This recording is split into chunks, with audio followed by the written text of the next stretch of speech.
Hello everyone. In our previous session, we have seen how acids and bases are important part of our life, how we can identify them. Yes, we can identify them by using indicators. Yes, we have learned about three types of indicators, and these three types are natural indicators, synthetic indicators and olfactory indicators. By using these indicators, easily we can find out the nature of given substance.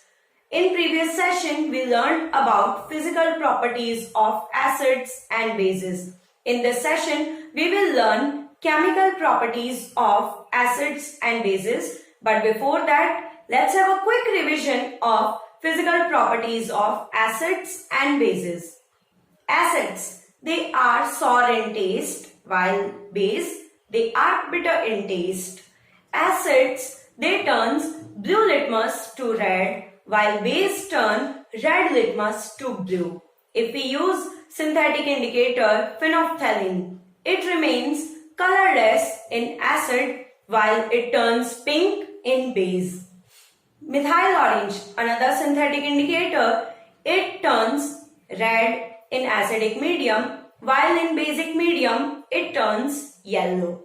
These acids and bases, they are good conductor of electricity because they give H plus ion and OH minus ion in water. Yes, acids give H plus ions while base give OH minus ions. Now we will start with their chemical properties. First chemical property of acid and base is reaction with metal. Yes, what happens when acid and base they react with metal? We know strong acid and strong base, they are corrosive in nature. If they react with metal, they form salt. Along with salt, hydrogen gas is produced. Yes, acid and base, they can react with metal. If they react with metal, they give salt and hydrogen gas. We can take one example. Zinc metal reacting with hydrochloric acid. If zinc metal reacts with hydrochloric acid, it gives salt, zinc chloride, and it gives hydrogen gas. Now in exam, you may have question, how will you show the presence of hydrogen gas? Because it is colorless, we cannot see its color, or it is odorless, even we cannot smell it, then how we will show its presence? It's very simple. If we put a burning candle near this releasing of hydrogen gas, then this candle, it blow off with a pop sound. Yes, remember it. Hydrogen gas blow off the candle flame with a pop sound, and we can show hydrogen gas is released. Base also react with metal and it also gives salt and hydrogen gas. We can take example, if sodium hydroxide, that is a base, if it react with zinc metal, it gives sodium zincate plus hydrogen gas. So here is the conclusion, if acid or base they react with metal, they give salt and hydrogen gas. This hydrogen gas, it is colorless, it is odorless, it is lighter than air, and it is insoluble in water. If we put a burning candle near it, then candle flame blows off with a pop sound and we can show the presence of hydrogen gas. Now let's move to our second chemical property of acid and base. How do acids react with metal carbonate or metal hydrogen carbonate? We can take example Na2CO3, sodium carbonate, calcium carbonate, CaCO3. Calcium carbonate is present in eggshell, chalk powder, etc. What happens when acid react with these metal carbonates? Acid, it gives salt, water and CO2 gas while reacting with metal carbonate.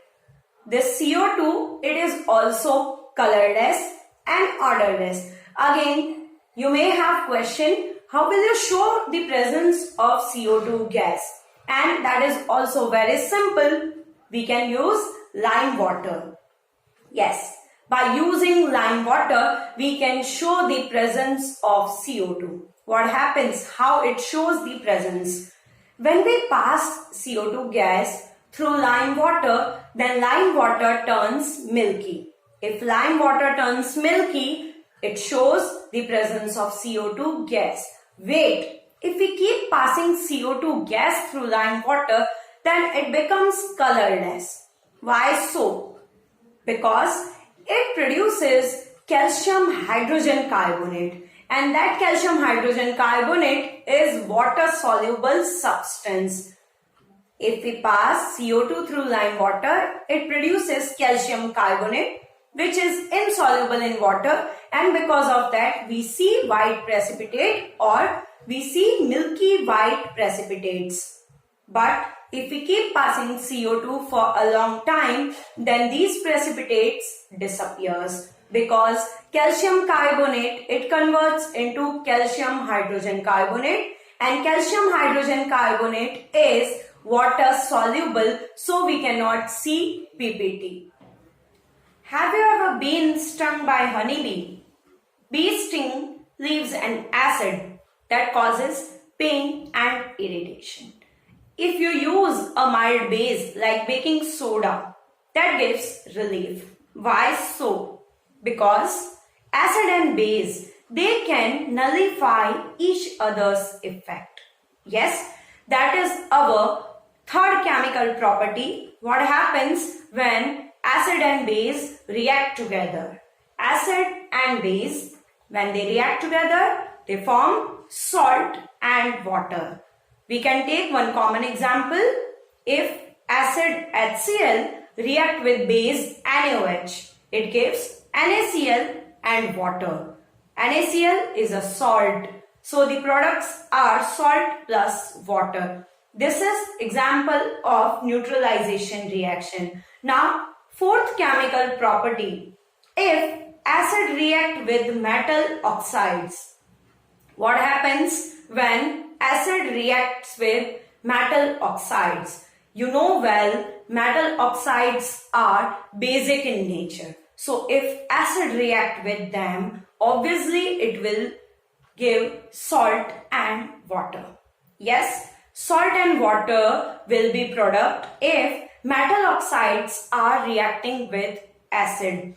Same way, if non-metal oxides are reacting with base, then what will happen? Non-metal oxides are acidic in nature, and if they are reacting with base, then they will also form salt and water. So they are also type of neutralization reaction. When acid and base react together, they always form salt and water. They nullify each other's impact. That is called neutralization reaction. Last chemical reaction of acid and base. What happens when they react with water? It's very simple. If they are reacting with water, they dissociate into ions.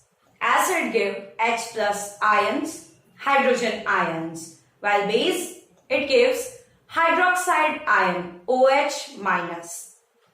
Acid and base, if we add water, then only they releases their ion and they can change the color of litmus paper.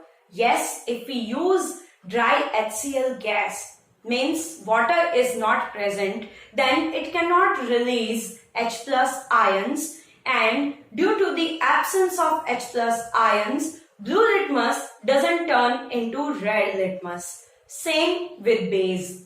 If hydroxide ions are absent, then red litmus doesn't turn into blue.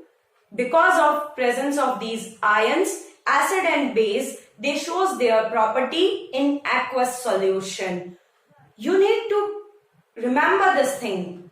If we are adding water and acid, or if we are mixing water and acid, in that case, you should never add water to the acid, because this reaction is highly exothermic, and excess heat is generated. Because of this excess heat, solution may splash out. It can cause severe burn on our skin. So we need to be careful while adding water to the acid. Instead, we should add acid to the water.